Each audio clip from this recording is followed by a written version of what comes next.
ಎಲ್ಲರಿಗೂ ನಮಸ್ಕಾರ ವೀಕ್ಷಕರೇ. ವೈದಿಕ ಜ್ಯೋತಿಷ್ಯ ಶಾಸ್ತ್ರದ ಪ್ರಕಾರ 2026ರಲ್ಲಿ ವೃಶ್ಚಿಕ ರಾಶಿಯವರಿಗೆ ಯಾವ ಫಲಗಳಿವೆ, ಉದ್ಯೋಗ ರಂಗ, ವೈಯಕ್ತಿಕ ಬದುಕು, ಕೌಟುಂಬಿಕ ಜೀವನ, ಪ್ರೀತಿ ಪ್ರೇಮ ಹೇಗಿರಲಿದೆ, ಈ ವಿಷಯಗಳನ್ನ ಗಮನದಲ್ಲಿಟ್ಕೊಂಡು ವೃಶ್ಚಿಕ ರಾಶಿಯವರಿಗೆ 2026 ಹೇಗಿರಲಿದೆ ಅನ್ನೋದ್ರ ವಾರ್ಷಿಕ ರಾಶಿ ಫಲ ನೋಡೋಣ ಬನ್ನಿ. ಅದಕ್ಕೂ ಮುಂಚೆ ನೀವಿನ್ನು ನಮ್ಮ ಚಾನೆಲ್ಗೆ ಸಬ್ಸ್ಕ್ರೈಬ್ ಆಗಿಲ್ಲ ಅಂದ್ರೆ ಈಗಲೇ ಸಬ್ಸ್ಕ್ರೈಬ್ ಆಗಿ ಹಾಗೆ ವಿಡಿಯೋಗೆ ಲೈಕ್ ಮಾಡಿ ವಿಡಿಯೋವನ್ನ ಸ್ಕಿಪ್ ಮಾಡದೆ ಕೊನೆ ತನಕ ನೋಡಿ. ಮೊದಲಿಗೆ ವೃಶ್ಚಿಕ ರಾಶಿಯವರ ಜಾಬ್ ಹಾಗೂ ಬಿಸ್ನೆಸ್ ಬಗ್ಗೆ ನೋಡೋಣ. 2026ರಲ್ಲಿ ಉದ್ಯೋಗ ಕ್ಷೇತ್ರದಲ್ಲಿ ನಿಮಗೆ ಹೊಸ ಅವಕಾಶಗಳು ದೊರೆಯುವಂತಹ ಸಾಧ್ಯತೆ ಹೆಚ್ಚಾಗಿ ತೋರಿಸ್ತಾ ಇದೆ. ಪ್ರಮೋಷನ್ ಹಾಗೂ ಹೊಸ ಜಾಬ್ ಸಿಗುವಂತಹ ಅವಕಾಶಗಳಿಗೆ ವ್ಯವಹಾರದಲ್ಲಿ ಹೊಸ ಹೂಡಿಕೆ ಮಾಡಲು ಮಧ್ಯ ವರ್ಷದಿಂದ ಸಮಯ ಅತ್ಯುತ್ತಮವಾಗಿದೆ. ಹಳೆಯ ಸಾಲಗಳು ಹೀಗೆ ಹಂತ ಹಂತವಾಗಿ ತೀರಿಸುತ್ತೀರಾ.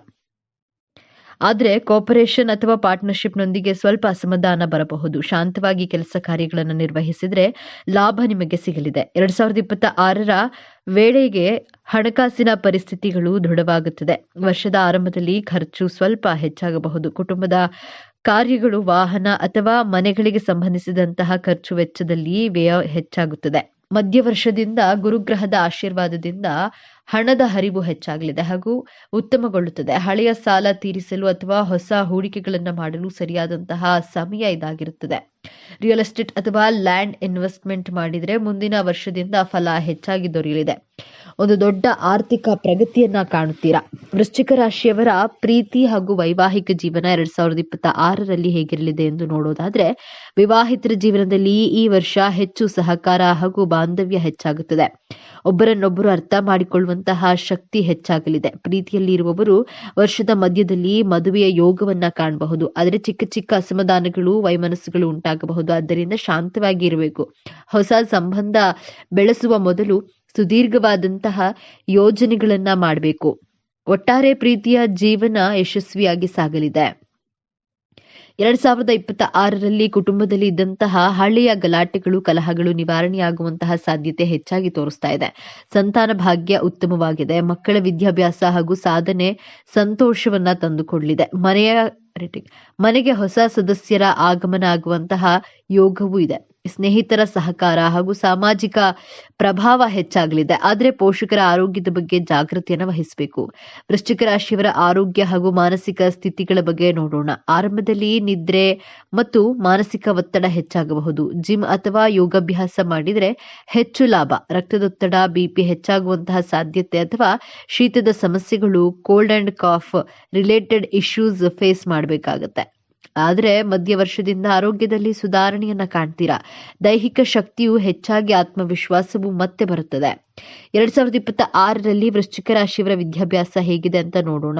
ವಿದ್ಯಾರ್ಥಿಗಳಿಗೆ ಇದು ಪರೀಕ್ಷೆಯಲ್ಲಿ ಜಯದ ವರ್ಷವಾಗಿದೆ. ಪ್ರಯತ್ನ ಮಾಡಿದರೆ ಫಲ ಖಚಿತ ದೊರೆಯಲಿದೆ. ವಿದೇಶದಲ್ಲಿ ಓದುವಂತಹ ಅಥವಾ ಸಂಶೋಧನೆ ಮಾಡಲು ಆಸೆ ಇದ್ದರೆ ಮಧ್ಯ ವರ್ಷದಿಂದ ಅತ್ಯುತ್ತಮ ಸಮಯ. ಕಲಾಕ್ಷೇತ್ರ, ಸೈನ್ಸ್ ಹಾಗೂ ಟೆಕ್ನಿಕಲ್ ವಿಚಾರಗಳಲ್ಲಿ ವಿಶೇಷ ಸಾಧನೆಯನ್ನ ಮಾಡ್ತೀರಾ. ಆದರೆ ಮೊಬೈಲ್ ಇಂದ ತೊಂದರೆ ಆಗುವಂತಹ ಸಾಧ್ಯತೆ ಇದೆ. ಆದ್ದರಿಂದ ಮೊಬೈಲ್ ಇಂದ ಆದಷ್ಟು ದೂರವಿರಿ. ವಿದೇಶ ಪ್ರಯಾಣ ಹೇಗಿದೆ ಅಂತ ನೋಡೋದಾದ್ರೆ, ಗುರು ಹಾಗೂ ರಾಹು ಗ್ರಹಗಳ ಚಲನೆಯಿಂದ ವಿದೇಶ ಪ್ರಯಾಣ ಯೋಗ ಚೆನ್ನಾಗಿದೆ. ವಿಶೇಷವಾಗಿ ಐಟಿ, ಮೆಡಿಕಲ್ ಅಥವಾ ಎಜುಕೇಶನಲ್ ಫೀಲ್ಡ್ ನಲ್ಲಿ ಇರುವವರು ವಿದೇಶದಲ್ಲಿ ಅವಕಾಶಗಳನ್ನು ಪಡೆಯುತ್ತೀರಾ. ಮಧ್ಯ ವರ್ಷದಿಂದ ಪ್ರಯಾಣದ ಯೋಜನೆ ಯಶಸ್ವಿಯಾಗುವಂತಹ ಸಾಧ್ಯತೆಗಳು ತೋರಿಸ್ತಾ ಇದೆ. ಆದರೆ ಟ್ರಾವೆಲ್ ಡಾಕ್ಯುಮೆಂಟೇಶನ್ ನಲ್ಲಿ ವಿಳಂಬ ಆಗಬಹುದು ಅಥವಾ ತೊಂದರೆ ಬರುವಂತಹ ಸಾಧ್ಯತೆ ಇದೆ. ಜಾಗೃತಿಯನ್ನು ವಹಿಸಬೇಕು. 2026ರಲ್ಲಿ ನಿಮ್ಮ ಜೀವನದಲ್ಲಿ ಆಧ್ಯಾತ್ಮಿಕ ಜಾಗೃತಿ ಮೂಡಲಿದೆ. ಈ ವರ್ಷ ನಿಮ್ಮ ಜೀವನದಲ್ಲಿ ಆಧ್ಯಾತ್ಮಿಕ ಜಾಗೃತಿ ಹೆಚ್ಚಾಗುತ್ತೆ. ಧ್ಯಾನ, ಯೋಗ, ದೇವಾಲಯಗಳ ಸೇವೆ ಇವುಗಳಿಂದ ಮನಸ್ಸಿಗೆ ನೆಮ್ಮದಿ, ಶಾಂತಿ ಸಿಗುತ್ತೆ. ಶನಿಗ್ರಹ ಮೀನ ರಾಶಿಯಲ್ಲಿರೋದ್ರಿಂದ ಹಿಂದಿನ ಕರ್ಮದ ಫಲಗಳು ನಿಧಾನವಾಗಿ ದೊರೆಯುತ್ತವೆ. ಇದು ಹೊಸ ಬೆಳಕು ಕಾಣುವಂತಹ ಸಮಯ ಎಂದು ಹೇಳಬಹುದು. 2026ರ ವೃಶ್ಚಿಕ ರಾಶಿಯವರಿಗೆ ಉದ್ಯೋಗ, ಹಣಕಾಸು ಮತ್ತು ಪ್ರೀತಿ ಜೀವನದಲ್ಲಿ ಚೇತರಿಕೆ ಖಚಿತವಾಗಿ ಕಾಣಿಸ್ತಾ ಇದೆ. ಆರಂಭದ 3 ತಿಂಗಳು ಶಾಂತವಾಗಿರಿ. ನಂತರ ಗ್ರಹಗಳು ನಿಮ್ಮ ಪರವಾಗಿರುತ್ತವೆ. ಹನುಮಾನ್ ಚಾಲಿಸ ಅಥವಾ ಸುಬ್ರಹ್ಮಣ್ಯ ಸ್ತೋತ್ರವನ್ನ ನಿಯಮಿತವಾಗಿ ಪಠಿಸಿದ್ರೆ ಕಷ್ಟಗಳು ನಿವಾರಣೆಯಾಗಲಿದೆ. ಕೆಂಪು ಬಣ್ಣದ ವಸ್ತ್ರಗಳನ್ನ ಧರಿಸುವುದು ಮತ್ತು ಮಂಗಳವಾರ ಉಪವಾಸವನ್ನ ಮಾಡಿದರೆ ಉತ್ತಮ ಫಲ ನಿರೀಕ್ಷಿಸಬಹುದು. ವೃಶ್ಚಿಕ ರಾಶಿಯವರು ಭಾವನೆ, ಪ್ರೀತಿ, ನಂಬಿಕೆ, ವಿಶ್ವಾಸಕ್ಕೆ ಕಟ್ಟುಬಿದ್ದವರು, ಸಂಬಂಧಗಳಿಗೆ ಬೆಲೆ ಕೊಡುವವರು ಆಗಿರ್ತೀರಾ. ನೀವು ಎಷ್ಟು ಎಚ್ಚರಿಕೆಯಿಂದ ರಹಸ್ಯವಾಗಿದ್ರೂ ನಿಮಗೆ ಹೆಚ್ಚು ನಂಬಿಕೆ ದ್ರೋಹ ಭಾವನೆಗಳ ಜೊತೆ ಆಟ ಆಡ್ತಾರೆ. ನೀವು ಮೋಸ ಹೋಗಬಾರದು. ಜೀವನದಲ್ಲಿ ಯಶಸ್ಸನ್ನು ಗಳಿಸಲು ಕೈಗೊಳ್ಳಬೇಕಾದಂತಹ 5 ಎಚ್ಚರಿಕೆಗಳನ್ನ ನೋಡೋಣ. ಮೊದಲನೆಯ ಎಚ್ಚರಿಕೆ, ದೇವರು ಒಬ್ಬ ವ್ಯಕ್ತಿಯನ್ನ ನಿಮ್ಮ ಜೀವನದಿಂದ ದೂರ ಮಾಡಿದ್ದೆ ಆದರೆ ದೇವರು ಒಬ್ಬ ವ್ಯಕ್ತಿಯನ್ನ ನಿಮ್ಮಿಂದ ದೂರ ಮಾಡಿದ್ದಾರೆ ಅಂದ್ರೆ ಆ ವ್ಯಕ್ತಿಗೆ ನಿಮ್ಮ ಜೊತೆ ಬದುಕಲು ಯೋಗ್ಯತೆ ಇಲ್ಲ. ಆ ವ್ಯಕ್ತಿಯಿಂದ ನಿಮ್ಮನ್ನ ಆ ದೇವರೇ ಕಾಪಾಡಿದ್ದಾರೆ ಅಂದುಕೊಳ್ಳಿ. ಬಿಟ್ಟು ಹೋದವರಿಗಾಗಿ ನಿಮ್ಮ ಕಣ್ಣೀರು, ನಿಮ್ಮ ಪ್ರೀತಿ, ಟೈಮ್ ಅನ್ನ ಯಾವತ್ತಿಗೂ ವೇಸ್ಟ್ ಮಾಡೋದಿಲ್ಲ ಎಂಬಂತಹ ದೃಢವಾದ ಸಂಕಲ್ಪವನ್ನು ಮಾಡಿ. ಪ್ರೀತಿಯಲ್ಲಿ ಆಗಲಿ, ಸ್ನೇಹದಲ್ಲೇ ಆಗಲಿ, ಹಣದ ವಿಚಾರದಲ್ಲಿಯೇ ಆಗಲಿ, ಮೋಸ ಆದಾಗ ಮತ್ತೊಮ್ಮೆ ಮೋಸ ಹೋಗದ ಹಾಗೆ ಎಚ್ಚರಿಕೆಯನ್ನ ವಹಿಸಬೇಕಾದದ್ದು ನಮ್ಮ ಕರ್ತವ್ಯ. ನಿಮ್ಮ ಜೀವನದಿಂದ ದೂರವಾದಂತಹ ವ್ಯಕ್ತಿಗಳು ಮತ್ತೆ ನಿಮ್ಮ ಜೀವನದಲ್ಲಿ ಹಿಂದಿರುಗಿ ಬಂದ್ರೆ ನಂಬಬಾರದೆಂಬ ಸಂಕಲ್ಪವನ್ನ ಮಾಡಿ. ಮತ್ತೆ ಆ ವ್ಯಕ್ತಿಯನ್ನ ನಂಬಿದ್ರೆ ಮತ್ತೆ ನಿಮಗೆ ನಂಬಿಕೆ ದ್ರೋಹವನ್ನ ಮಾಡ್ತಾರೆ, ನಿಮ್ಮ ಎಮೋಷನ್ಸ್ ಜೊತೆ ಆಟ ಆಡ್ತಾರೆ. ಆದ್ದರಿಂದ ಎರಡನೆಯ ಬಾರಿ ಯಾರನ್ನೂ ನಂಬೋದಕ್ಕೆ ಹೋಗಬೇಡಿ. ಎರಡನೆಯ ಎಚ್ಚರಿಕೆ, ನೀವು ಎಚ್ಚರಿಕೆ ಪಾಲಿಸೋದ್ರಿಂದ ನಿಮ್ಮ ಗೆಲುವನ್ನ ತಡೆಯಲು ಯಾರಿಂದಲೂ ಸಾಧ್ಯವಾಗುವುದಿಲ್ಲ. ವೃಶ್ಚಿಕ ರಾಶಿಯವರು ಯಾವ ವ್ಯಕ್ತಿಗಳನ್ನ ನಂಬುವ ಹಾಗಿಲ್ಲ. ನೀವು ಅಷ್ಟು ಸುಲಭವಾಗಿ, ಅಷ್ಟು ಈಸಿಯಾಗಿ ಯಾರನ್ನು ನಂಬೋದಿಲ್ಲ. ಎಲ್ಲರನ್ನ ಅಳೆದು ತೂಗಿ ನಂಬ್ತೀರಾ. ಆದರೂ ಸಹ ನಿಮಗೆ ಹೆಚ್ಚು ನಂಬಿಕೆ ದ್ರೋಹ ಆದಾಗ ಹೆಚ್ಚು ದುಃಖ ಪಡುವಂತಹ, ಆ ದುಃಖದಿಂದ ಹೊರಗಡೆ ಬರಲು ಬಹಳ ಕಷ್ಟಪಡುತ್ತದೆ. ನಿಮ್ಮ ಮನಸ್ಸು ತೊಳಲಾಟ ಮಾಡುತ್ತದೆ. ನಿಮಗೆ ಇಷ್ಟವಿಲ್ಲದಂತಹ ವಿಚಾರಗಳ ಬಗ್ಗೆ, ವ್ಯಕ್ತಿಗಳ ಬಗ್ಗೆ ಹೆಚ್ಚಾಗಿ ತಲೆ ಕೆಡಿಸಿಕೊಳ್ಳಲು ಹೋಗಬೇಡಿ. ಇಷ್ಟವಿಲ್ಲದೆ ಇರುವಂತಹ ಕಾರ್ಯಕ್ರಮಗಳಿಗೆ ಯಾರೇ ಆಗ್ಲಿ ಇನ್ವೈಟ್ ಮಾಡಿದ್ರೆ ದಯವಿಟ್ಟು ಹೋಗಲೇಬೇಡಿ.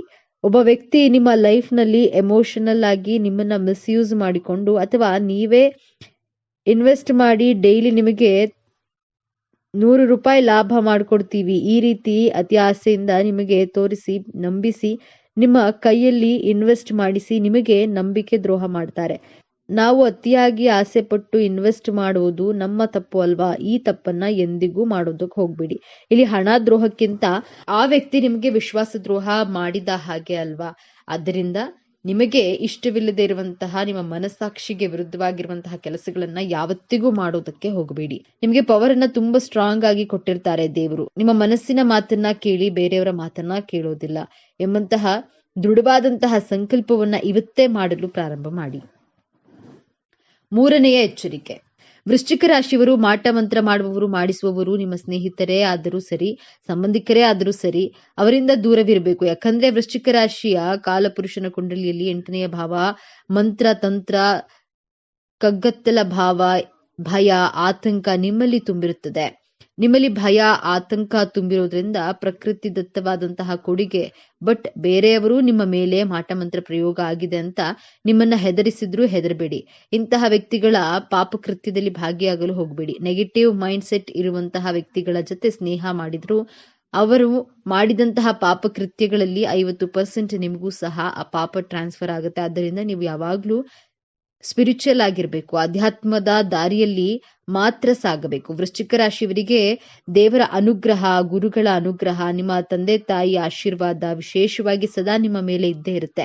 ಆದ್ದರಿಂದ ನಿಮ್ಮ ಜೀವನದಲ್ಲಿ ಅದೆಂತಹ ಕಷ್ಟಗಳು ಬಂದ್ರೂ ಈ ಮಾಟ ಮಂತ್ರ ಪ್ರಯೋಗ ಮಾಡೋದಿಲ್ಲ, ಮಾಡುವವರ ಜೊತೆ ಸೇರೋದಿಲ್ಲ, ನೆಗೆಟಿವ್ ಮೈಂಡ್ ಸೆಟ್ ಇರುವಂತಹ ವ್ಯಕ್ತಿಗಳ ಜೊತೆ ಸ್ನೇಹ ಮಾಡೋದಿಲ್ಲ ಎಂಬಂತಹ ದೃಢ ಸಂಕಲ್ಪವನ್ನ ಮಾಡಿ. 4ನೇ ಎಚ್ಚರಿಕೆ, ವೃಶ್ಚಿಕ ರಾಶಿಯವರು ನೀವು ಕಷ್ಟಪಟ್ಟಂತಹ ಹಣವನ್ನ ನಿಮ್ಮ ಕುಟುಂಬದವರಿಗೆ, ನಿಮ್ಮ ಪ್ರೀತಿ ಪಾತ್ರರಿಗೆ, ನಿಮ್ಮನ್ನ ನಂಬಿದವರಿಗೆ ಮಾತ್ರ ಖರ್ಚು ಮಾಡಬೇಕು, ಬೇರೆಯವರಿಗೆಲ್ಲ ಖರ್ಚು ಮಾಡೋದಿಲ್ಲ ಎಂಬಂತಹ ಸಂಕಲ್ಪವನ್ನು ಮಾಡಿ. ವೃಶ್ಚಿಕ ರಾಶಿಯವರು ರಾಜಕಾರಣಿಯಾಗಿದ್ರೆ ಅವರಿಗೆ ಕುಟುಂಬವಿಲ್ಲ ಅಂದರೆ ನಿಮ್ಮ ಪ್ರಜೆಗಳೇ ನಿಮ್ಮ ಕುಟುಂಬದವರಾಗಿರ್ತಾರೆ. ನಿಮ್ಮ ಪ್ರಜೆಗಳಿಗೋಸ್ಕರ ಹಣವನ್ನ ಖರ್ಚು ಮಾಡಿ. 5ನೇದಾಗಿ ವೃಶ್ಚಿಕ ರಾಶಿಯವರು ಜಾಬ್ ಮಾಡ್ತಾ ಇರ್ಲಿ, ಬಿಸ್ನೆಸ್ ಮಾಡ್ತಾ ಇರ್ಲಿ, ನಿಮ್ಮಲ್ಲಿರುವಂತಹ ಸಾಮರ್ಥ್ಯದ ಮೇಲೆ ನಂಬಿಕೆಯನ್ನ ಇಡಿ.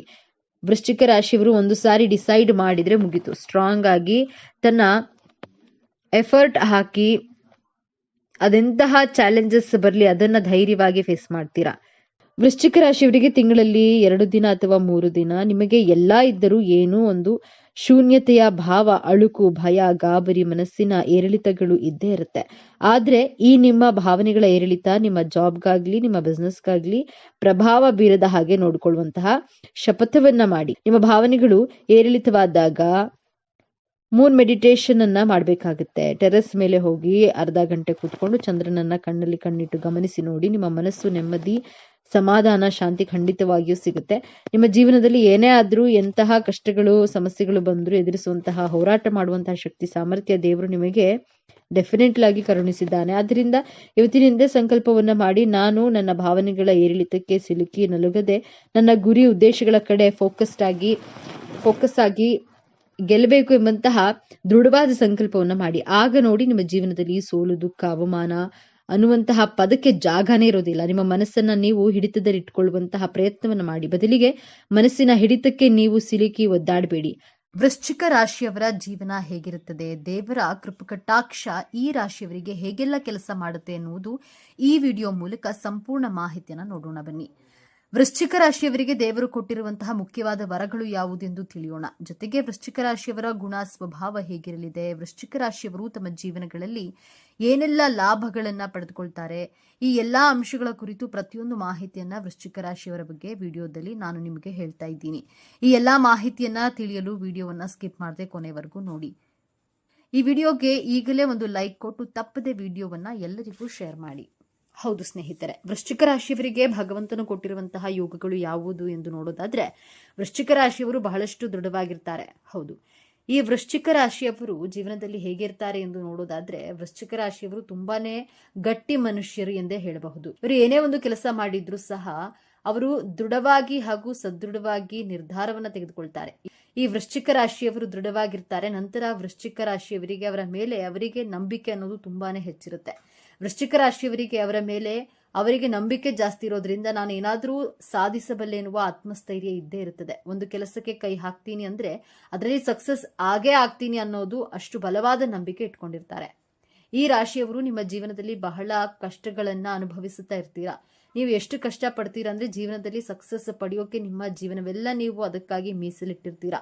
ಅಷ್ಟು ಕಷ್ಟಗಳನ್ನ ಪಡಬೇಕಾಗಿರುತ್ತದೆ. ವೃಶ್ಚಿಕ ರಾಶಿಯವರು ಅವರ ಜೀವನ ಪರ್ಯಂತ ನಿಮ್ಮನ್ನ ಬೇರೆಯವರಿಗೆ ಹೋಲಿಸಿಕೊಳ್ಳೋದನ್ನೇ ಮಾಡಿರ್ತೀರಿ. ದಯವಿಟ್ಟು ಯಾರಿಗೂ ಸಹ ಹೋಲಿಕೆ ಮಾಡಿಕೊಳ್ಬೇಡಿ. ಬೇರೆಯವರು ನಿಮ್ಮನ್ನ ಬೇಗ ಇಷ್ಟಪಡ್ತಾರೆ, ಆದ್ರೆ ನಿಮ್ಮನ್ನ ಬೇರೆಯವರಿಗೆ ಹೋಲಿಸಿಕೊಳ್ಳೋದು ತುಂಬಾ ಕಷ್ಟಕರವಾಗಿರುತ್ತದೆ. ನಿಮ್ಮನ್ನ ಯಾರಾದ್ರೂ ಬಂದು ನಿಮಗೆ ಇಂಪ್ರೆಸ್ ಮಾಡಬೇಕು, ನಿಮ್ಮನ್ನ ಅವರ ಕಡೆಗೆ ಗಮನ ಸೆಳೆದುಕೊಡ್ಬೇಕು ಎಂದುಕೊಳ್ಳುವುದು ಅವರಿಗೆ ತುಂಬಾ ಇಷ್ಟವಾಗುತ್ತೆ. ನೀವು ಅಷ್ಟು ದೃಢವಾಗಿರ್ತೀರ. ಯಾರಿಗೂ ಸಹ ಹುಸಿಯಾಗಿ ಬಗ್ಗಲ್ಲ, ಯಾರಿಗೂ ಸಹ ಈಸಿಯಾಗಿ ಬೀಳಲ್ಲ. ತೆಗಳಿ ಹೊಗಳಲ್ಲಿ ಯಾವುದಕ್ಕೂ ಜಗ್ಗುವ ಜಯಮಾನ ನಿಮ್ಮದಲ್ಲ. ಇಂತಹ ಮನೋಭಾವನೆಯನ್ನ ಈ ವೃಶ್ಚಿಕ ರಾಶಿಯವರಿಗೆ ಆ ಭಗವಂತನೇ ಕರುಣಿಸುತ್ತಾನೆ ಎಂದೇ ಹೇಳಬಹುದು. ವೃಶ್ಚಿಕ ರಾಶಿಯವರು ಸ್ವಲ್ಪ ಮೊಂಡು ಸ್ವಭಾವದವರು ಎಂದೇ ಹೇಳಬಹುದು. ಯಾಕಂದ್ರೆ ಮೊದಲೇ ನಿಮ್ಮನ್ನ ಯಾರೂ ಒಲಿಸಿಕೊಳ್ಳೋಕೆ ಆಗೋದಿಲ್ಲ, ಯಾರಿಗೂ ಸಹ ನಿಮ್ಮನ್ನ ಇಂಪ್ರೆಸ್ ಮಾಡೋಕ್ಕಾಗೋದಿಲ್ಲ, ಯಾರೊಂದಿಗೂ ಸಹ ನೀವು ಅಷ್ಟು ಬೇಗ ಒಲಿಯಲ್ಲ. ಸ್ವಲ್ಪ ಮೊಂಡು ಸ್ವಭಾವ ನಿಮ್ದು. ನೀವು ಯಾರ ಮಾತನ್ನು ಕೇಳೋದಿಲ್ಲ. ನೀವು ನಿಮ್ಮ ದಾರಿ ಏನಿದೆ ಅದೇ ದಾರಿಯಲ್ಲಿ ಹೋಗುವಂತಹ ಸ್ವಭಾವ ನಿಮ್ಮದಾಗಿದೆ. ನೀವು ಕಾನ್ಫಿಡೆನ್ಸ್ ಅಂದ್ರೆ ಕಾನ್ಫಿಡೆನ್ಸ್, ನೀವು ಯಾರ ಜೊತೆನೂ ಮಾತನಾಡೋದಿಲ್ಲ. ಸೇಡಿಗೆ ಸೇಡನ್ನ ತೀರಿಸಿಕೊಳ್ಳುವಂತಹ ಮನಸ್ಥಿತಿ ಇವರದ್ದಾಗಿರುತ್ತೆ. ವೃಶ್ಚಿಕ ರಾಶಿಯವರು ಒಂದು ವೇಳೆ ಯಾರಾದ್ರೂ ಮೋಸ ಮಾಡಿದ್ರು ಅಂದ್ರೆ ಇವರು ಅವರ ವಿರುದ್ಧ ಸೇಡನ್ನ ತೀರಿಸಿಕೊಳ್ಳುವವರು ಸಹ ಬಿಡೋದಿಲ್ಲ. ಅಷ್ಟು ದೃಢವಾಗಿರ್ತಾರೆ. ಜೊತೆಗೆ ಅಷ್ಟೇ ಮೊಂಡು ಸ್ವಭಾವದವರು ಆಗಿರ್ತಾರೆ. ವೃಶ್ಚಿಕ ರಾಶಿಯವರು ಯಾರೊಬ್ಬರ ತಂಟೆ ತಕರಾರಿಗೆ ಹೋಗಲ್ಲ. ಇವರ ತಂಟೆಗೆ ಯಾರಾದ್ರೂ ಮಿಸ್ ಆಗಿ ಬಂದ್ರೆ ಅವರು ಖಂಡಿತವಾಗ್ಲೂ ಸಹ ಅವರನ್ನ ಯಾವುದೇ ಕಾರಣಕ್ಕೂ ಸುಮ್ಮನೆ ಬಿಡಲ್ಲ. ಈ ರೀತಿಯಾಗಿ ಇರುವ ಮೊಂಡು ಸ್ವಭಾವ ಇವರದ್ದು. ಹಾಗೆ ಸೇಡಿಗೆ ಸೇಡನ್ನ ತೀರಿಸಿಕೊಳ್ಳದೆ ಬಿಡುವ ಪ್ರಶ್ನೆಯೇ ಇಲ್ಲ. ನೀವೆಲ್ಲ ಕೇಳಿರ್ತೀರ, ಹಾವಿನ ದ್ವೇಷ 12 ವರ್ಷ, ನನ್ನ ರೋಷ 100 ವರ್ಷ ಅನ್ನೋ ರೀತಿ. ವೃಶ್ಚಿಕ ರಾಶಿಯವರು ಅದು ಎಷ್ಟೇ ದಿನಗಳಾದರೂ ಸಹ ಕಾದು ಸೇಡಿಗೆ ಸೇಡು ಎನ್ನುವ ರೀತಿಯಲ್ಲಿ ಇವರ ಕೆಲಸವನ್ನ ಮುಗಿಸುತ್ತಾರೆ. ಇವರಿಗೆ ಯಾರಾದ್ರೂ ಬೇಜಾರು ಮಾಡಿದ್ರೆ, ನಂಬಿಕೆ ದ್ರೋಹ ಮಾಡಿದ್ರೆ ಇವರಿಗೆ ಸೇಡು ತೀರಿಸಿಕೊಳ್ಳುವ ತನಕ ಬಿಡೋದಿಲ್ಲ. ಇನ್ನ ಈ ರಾಶಿಯವರಿಗೆ ನಕಾರಾತ್ಮಕವಾದ ಶಕ್ತಿಯ ಕಾಟ ತುಂಬಾ ಜಾಸ್ತಿ ಇರುತ್ತೆ. ಅದು ಇವರಿಗೆ ತೊಂದರೆ ಕೊಡ್ತಾ ಇರುತ್ತೆ. ಈ ನಕಾರಾತ್ಮಕ ಶಕ್ತಿ ಅಂದ್ರೆ ನೆಗೆಟಿವ್ ಎನರ್ಜಿ. ಆ ನೆಗೆಟಿವ್ ಎನರ್ಜಿ ಅನ್ನೋದು ವೃಶ್ಚಿಕ ರಾಶಿಯವರಿಗೆ ಮೊದಲು ಒಂದು ಅಂಟಿಕೊಳ್ಳುತ್ತದೆ ಎಂದೇ ಹೇಳಬಹುದು. ಎಲ್ಲರ ಜೊತೆಯಲ್ಲಿಯೂ ಸಹ ಚಿಕ್ಕ ಚಿಕ್ಕ ವಿಷಯಗಳಿಗೂ ಸಹ ಈ ರಾಶಿಯವರು ತುಂಬಾನೇ ಜಗಳ ಮಾಡ್ತಾರೆ. ಇವರು ಸುಮ್ಮನೆ ಇರೋರೇ ಅಲ್ಲ. ಅವರು ಏನಾದ್ರೂ ಒಂದು ಸಣ್ಣ ಪುಟ್ಟದ್ದು ಅಂದ್ರೂ ಕ್ಯಾತೆ ತೆಗೆದು ಜಗಳಕ್ಕೆ ಇಳಿದು ಬಿಡ್ತಾರೆ. ನೀವು ಆ ಸಮಯದಲ್ಲಿ ಯಾರೊಬ್ಬರ ಮಾತನ್ನು ಕೇಳಲ್ಲ. ನೀವು ಈ ವೇಳೆ ಯಾರಾದ್ರೂ ನಿಮಗೆ ಬುದ್ಧಿ ಹೇಳಿದ್ರೆ ನೀವ್ಯಾಕೆ ನನ್ನ ವಿಷಯಕ್ಕೆ ಬಂದ್ರಿ ಎಂದು ಬುದ್ಧಿ ಹೇಳಲು ಬಂದವರ ಮೇಲೆ ಜಗಳಕ್ಕೆ ಬಿದ್ದು ಬಿಡ್ತೀರಾ. ಈ ರೀತಿಯ ಸ್ವಭಾವದವರು ಆಗಿರ್ತೀರಾ ಈ ವೃಶ್ಚಿಕ ರಾಶಿಯವರು. ಇನ್ನ ಸ್ಟ್ರೇಟ್ ಫಾರ್ವರ್ಡ್ ಜಾಸ್ತಿ ಇರ್ತಾರೆ. ಅಂದ್ರೆ ಏನಾದ್ರೂ ಹೇಳ್ಬೇಕು ಅಂದ್ರೆ ಒಳಗೊಂದು ಹೊರಗೊಂದು ಇಟ್ಕೊಳ್ಳಲ್ಲ. ನೀನು ಬೇಜಾರು ಮಾಡ್ಕೊಳ್ತೀಯಾ ಮಾಡ್ಕೋ ಎಂದು ನೇರವಾಗಿಯೇ ಹೇಳಿಬಿಟ್ಟು ಡೈರೆಕ್ಟ್ ಆಗಿ ಮಾತನಾಡ್ತೀರಾ. ಹೇಳಿದ್ದನ್ನೇ ಮಾಡ್ತೀರಾ, ಮಾಡೋದನ್ನೇ ಹೇಳ್ತೀರಾ. ನಮ್ಮವರಾಗ್ಲಿ ಬೇರೆಯವರಾಗ್ಲಿ ಎಲ್ಲರಿಗೂ ಒಂದೇ ಮಾತು. ಇಂತಹ ಸ್ವಭಾವವನ್ನ ರೂಢಿಸ್ಕೊಂಡಿರ್ತೀರಾ. ಇವರು ಯಾವಾಗ್ಲೂ ಜಾಸ್ತಿ ಸ್ಟ್ರೈಟ್ ಫಾರ್ವರ್ಡ್ ಆಗಿ ಇರ್ತಾರೆ. ಇದನ್ನ ನೋಡಿ ಬೇರೆಯವರು ನಿಮ್ಮನ್ನ ದ್ವೇಷ ಮಾಡೋಕೆ ಶುರು ಮಾಡ್ತಾರೆ. ವೃಶ್ಚಿಕ ರಾಶಿಯವರು ಎಲ್ಲಾ ಕಲೆಗಳನ್ನ ಕಲಿಯಬೇಕೆಂಬ ಹಂಬಲವಿರುತ್ತದೆ. ಕಲಿತುಕೊಳ್ಳುವ ಆಸೆ ತುಂಬಾ ಜಾಸ್ತಿ ಇರುತ್ತೆ. ಈ ರಾಶಿಯವರಿಗೆ ನಾನು ಏನಾದ್ರೂ ಹೊಸದಾಗಿ ಕಲಿತುಕೊಳ್ಬೇಕು, ನಾನು ಏನಾದ್ರೂ ಹೊಸದಾಗಿ ಮಾಡಬೇಕು, ನಾನು ಏನಾದ್ರೂ ಹೊಸದಾಗಿ ತಿಳಿದುಕೊಳ್ಬೇಕು, ನಾನು ಯಾವ್ದಾದ್ರೂ ಪ್ರೋಗ್ರಾಮ್ ಅಲ್ಲಿ ಪಾರ್ಟಿಸಿಪೇಟ್ ಮಾಡಬೇಕು, ನಾನು ಎಲ್ಲಾ ವಿಚಾರಗಳಲ್ಲಿಯೂ ಗೆಲ್ಲಬೇಕು, ಹೀಗೆ ಹಲವಾರು ವಿಚಾರಗಳ ಬಗ್ಗೆ ಇವರಿಗೆ ತುಂಬಾ ಆಸೆ ಕನಸು ಇರುತ್ತದೆ. ಯಾವ್ದಾದ್ರೂ ಒಂದು ಕಲಿಯಬೇಕು ಎನ್ನುವಂತಹ ಆಸಕ್ತಿ ತುಂಬಾನೇ ಇವರಲ್ಲಿ ಇರುತ್ತದೆ. ಈ ರಾಶಿಯವರಿಗೆ ಎಲ್ಲಾ ಗೊತ್ತಿದ್ರೂ ಸಹ ಏನು ಗೊತ್ತಿಲ್ವೇನೋ ಅನ್ನುವ ರೀತಿಯಲ್ಲಿ ಇದ್ದು ಬಿಡ್ತಾರೆ. ಇವರಿಗೆ ಎಲ್ಲಾ ಕಲೆನೂ ಸ್ವಲ್ಪವಾದ್ರೂ ತಿಳಿದಿರುತ್ತೆ, ಆದ್ರೂ ಏನು ಗೊತ್ತಿಲ್ಲವೇನೋ ಅನ್ನುವ ರೀತಿಯಲ್ಲೇ ಇದ್ದು ಬಿಡ್ತಾರೆ. ವೃಶ್ಚಿಕ ರಾಶಿಯವರ ಹಣಕಾಸಿನ ವಿಚಾರ ನೋಡೋದಾದ್ರೆ ಹಣವನ್ನು ತುಂಬಾ ಜಾಸ್ತಿ ಖರ್ಚು ಮಾಡ್ತಾರೆ. ಇವರು ಖರ್ಚು ಮಾಡ್ತಾರೆ ಅಂದ್ರೆ ಇವರು ದುಡಿಯೋದಕ್ಕಿಂತ ಸ್ವಲ್ಪ ಜಾಸ್ತಿನೇ ಖರ್ಚು ಮಾಡ್ತಾರೆ. ಒಂದು ವೇಳೆ ದುಡಿಮೆ ಇಲ್ಲದೆ ಇದ್ದರೂ ಸಹ ಸಾಲವನ್ನಾದ್ರೂ ಮಾಡಿ ಖರ್ಚು ಮಾಡಿಬಿಟ್ಟಿರ್ತಾರೆ. ಇವರಿಗೆ ಯಾವ್ದಾದ್ರೂ ವಸ್ತು ಇಷ್ಟವಾದ್ರೆ ಅದನ್ನ ಖರೀದಿ ಮಾಡುವವರಿಗೂ ಸಹ ಬಿಡೋದಿಲ್ಲ. ಅದು ನನಗೆ ಬೇಕು ಅಂದ್ರೆ ಬೇಕೇ ಬೇಕು ಅನ್ನುವ ಸ್ವಭಾವದವರು. ಕೊನೆಗೆ ಅವರ ಬಳಿ ಹಣವಿಲ್ಲವೆಂದರೂ ಸಹ ಸಾಲವನ್ನ ಮಾಡಿ ಆದ್ರೂ ಅದನ್ನ ತೆಗೆದುಕೊಳ್ತಾರೆ. ಅಂತಹ ಹಠ ಸ್ವಭಾವ ಒಳ್ಳೆಯದಲ್ಲ. ಹಾಗಾಗಿ ಅವರು ಹೆಚ್ಚೆಚ್ಚು ಹಣವನ್ನ ಪೋಲು ಮಾಡ್ತಾರೆ. ವೃಶ್ಚಿಕ ರಾಶಿಯವರು ಜಾಸ್ತಿ ಖರ್ಚು ಮಾಡೋದ್ರಲ್ಲಿ ಎತ್ತಿದ ಕೈ ಎಂದೇ ಹೇಳಬಹುದು. ಇವರು ಲಕ್ಸುರಿ ಜೀವನ ಮಾಡಬೇಕೆಂದು ಕನಸು ಕಾಣ್ತಾರೆ. ಯಾವ ರೀತಿ ಕನಸು ಇರುತ್ತೆ ಅಂದ್ರೆ ಇವರ ಹತ್ರ ಹಣ ಇಲ್ಲವೆಂದ್ರೂ ಸಹ ಜೀವನ ಲಕ್ಸುರಿಯಾಗಿ ಇರಬೇಕು ಎನ್ನುವ ರೀತಿಯಲ್ಲಿ ಬದುಕ್ತಾರೆ. ಚೆನ್ನಾಗಿರ್ಬೇಕು ನಿಜ, ಹಾಗಂತ ಸಾಲ ಮಾಡಿ ಆದ್ರೂ ತುಪ್ಪ ತಿನ್ಬೇಕು ಎನ್ನುವ ಸ್ವಭಾವ ಅಥವಾ ಮನೋಭಾವ ಇವರದ್ದು. ಹಾಗೆಯೇ ಇವರು ಎಷ್ಟು ದುಡಿತಾರೋ ಅಷ್ಟೆಲ್ಲವನ್ನ ಖರ್ಚು ಮಾಡಿಬಿಡ್ತಾರೆ. ಈ ರಾಶಿಯವರು ಹೇಗೆ ಅಂದ್ರೆ ಜೀವನವನ್ನ ಚೆನ್ನಾಗಿ ಇಟ್ಕೊಳ್ಬೇಕು, ನಮಗಿರುವುದು ಒಂದೇ ಜೀವನ, ಚೆನ್ನಾಗಿ ತಿಂದು ಉಂಡು ಸಾಯೋಣ ಅನ್ನುವ ರೀತಿಯಲ್ಲಿ ಈ ವೃಶ್ಚಿಕ ರಾಶಿಯವರು ಇದನ್ನೇ ಯೋಚನೆ ಮಾಡ್ತಾ ಇರ್ತಾರೆ. ಹಾಗಾಗಿ ಇವರು ಜೀವನದಲ್ಲಿ ತುಂಬಾ ಕಷ್ಟಗಳನ್ನ ಪಡ್ತಾರೆ. ಯಾಕಂದ್ರೆ ಹಣವನ್ನ ಯಾವುದೇ ಕಾರಣಕ್ಕೂ ಸೇವ್ ಮಾಡಲ್ಲ. ಅವರ ಹತ್ತಿರ ಇರುವ ಹಣಕ್ಕಿಂತ ಇನ್ನು ಹೆಚ್ಚಿನ ಹಣವನ್ನ ಖರ್ಚು ಮಾಡ್ತಾರೆ. ಈ ವೃಶ್ಚಿಕ ರಾಶಿಯವರು ತುಂಬಾ ಸ್ಟ್ರೇಟ್ ಫಾರ್ವರ್ಡ್ ಆಗಿ ಮಾತನಾಡ್ತಾರೆ. ಇವರು ಸ್ಟ್ರೇಟ್ ಫಾರ್ವರ್ಡ್ ಆಗಿ ಮಾತನಾಡೋದನ್ನ ನೋಡ್ಬಿಟ್ಟೆ ಜನಗಳು ಇವರನ್ನ ಮಾತನಾಡಿಸಲು ಹಿಂದೆ ಮುಂದೆ ನೋಡ್ತಾರೆ. ಜನಗಳಿಗೆ ಒಳಗೊಂದು ಹೊರಗೊಂದು ಮಾತನಾಡುವವರೇ ಜಾಸ್ತಿ ನಂಬ್ತಾರೆ. ಆದ್ರೆ ಇವರು ಸ್ಟ್ರೇಟ್ ಫಾರ್ವರ್ಡ್ ಆಗಿರ್ತಾರಲ್ಲ, ಹಾಗಾಗಿ ಜನರು ಇವರಿಗೆ ಅಹಂಕಾರ ದುರಹಂಕಾರ ಅನ್ನೋ ತರಾನೇ ಯೋಚನೆ ಮಾಡಿಬಿಟ್ಟು ಇವರನ್ನ ತಪ್ಪಾಗಿ ತಿಳಿದುಕೊಂಡ್ಬಿಡ್ತಾರೆ. ಹಾಗೆಯೇ ಹಿತಶತ್ರುಗಳು ಅಂದ್ರೆ ಸಂಬಂಧಿಕರೇ. ಇವರು ತೊಂದರೆಗಳನ್ನ ಕೊಡ್ತಾನೆ ಇರ್ತಾರೆ. ವೃಶ್ಚಿಕ ರಾಶಿಯವರು ಇವರ ಜೀವನದಲ್ಲಿ ಯಾವಾಗ್ಲೂ ಕಾನ್ಫಿಡೆನ್ಸ್ ಆಗಿರ್ತಾರೆ. ಆದ್ರೆ ಜೀವನದ ಉದ್ದಕ್ಕೂ ಇವರಿಗೆ ತೊಂದರೆಗಳೇ ಹೆಚ್ಚು. ಆದಷ್ಟು ಕೋಪವನ್ನ ಕಡಿಮೆ ಮಾಡ್ಕೊಳ್ಳಿ ಹಾಗೂ ಹಣದ ಖರ್ಚುಗಳನ್ನ ಸಾಧ್ಯವಾದಷ್ಟು ಕಡಿಮೆ ಮಾಡ್ಕೊಳ್ಳಿ.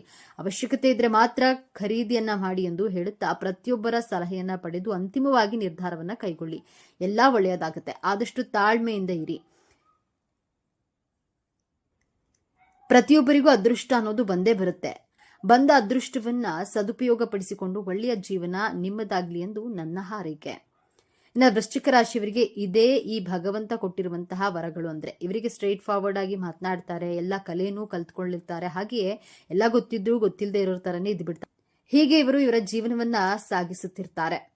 ನೋಡಿದ್ರಲ್ಲ, ವೃಶ್ಚಿಕ ರಾಶಿಯವರಿಗೆ ಇಷ್ಟೆಲ್ಲ ಭಗವಂತ ವರ ಕೊಟ್ಟಿದ್ದಾನೆ, ಅದರಲ್ಲಿ ಸ್ವಲ್ಪ ತೊಂದರೆಗಳು ಇವೆ, ಅದನ್ನ ನೀವು ಎಚ್ಚರಿಕೆಯಿಂದ ನಿಭಾಯಿಸಿಕೊಳ್ಳಿ ಎಂದು ಹೇಳುತ್ತಾ ಈ ಒಂದು ಮಾಹಿತಿಯನ್ನು ಮುಗಿಸ್ತಾ ಇದ್ದೇನೆ. ವೃಶ್ಚಿಕ ರಾಶಿಯವರಿಗೆ ಆ ದೇವರು ಒಳ್ಳೆಯದನ್ನೇ ಕರುಣಿಸಲಿ ಎಂದು ಹೇಳುತ್ತಾ ಮುಂದಿನ ವಿಡಿಯೋದಲ್ಲಿ ಭೇಟಿಯಾಗೋಣ. ಅಲ್ಲಿವರೆಗೂ ನೋಡ್ತಾ ಇರಿ ನಮ್ಮ ಚಾನೆಲ್. ಈಗಲೇ ನಮ್ಮ ಚಾನೆಲ್ಗೆ ಸಬ್ಸ್ಕ್ರೈಬ್ ಮಾಡಿಕೊಳ್ಳಿ. ಎಲ್ಲರೂ ಭಕ್ತಿಯಿಂದ ಓಂ ಶ್ರೀ ಶನೇಶ್ವರ ನಮಃ ಅಂತ ಕಾಮೆಂಟ್ ಮಾಡಿ. ಈ ವಿಡಿಯೋನ ಪ್ರತಿಯೊಬ್ಬರಿಗೂ ಸಹ ಶೇರ್ ಮಾಡಿ ಹಾಗೂ ಪ್ರತಿಯೊಬ್ಬರಿಗೂ ಧನ್ಯವಾದ.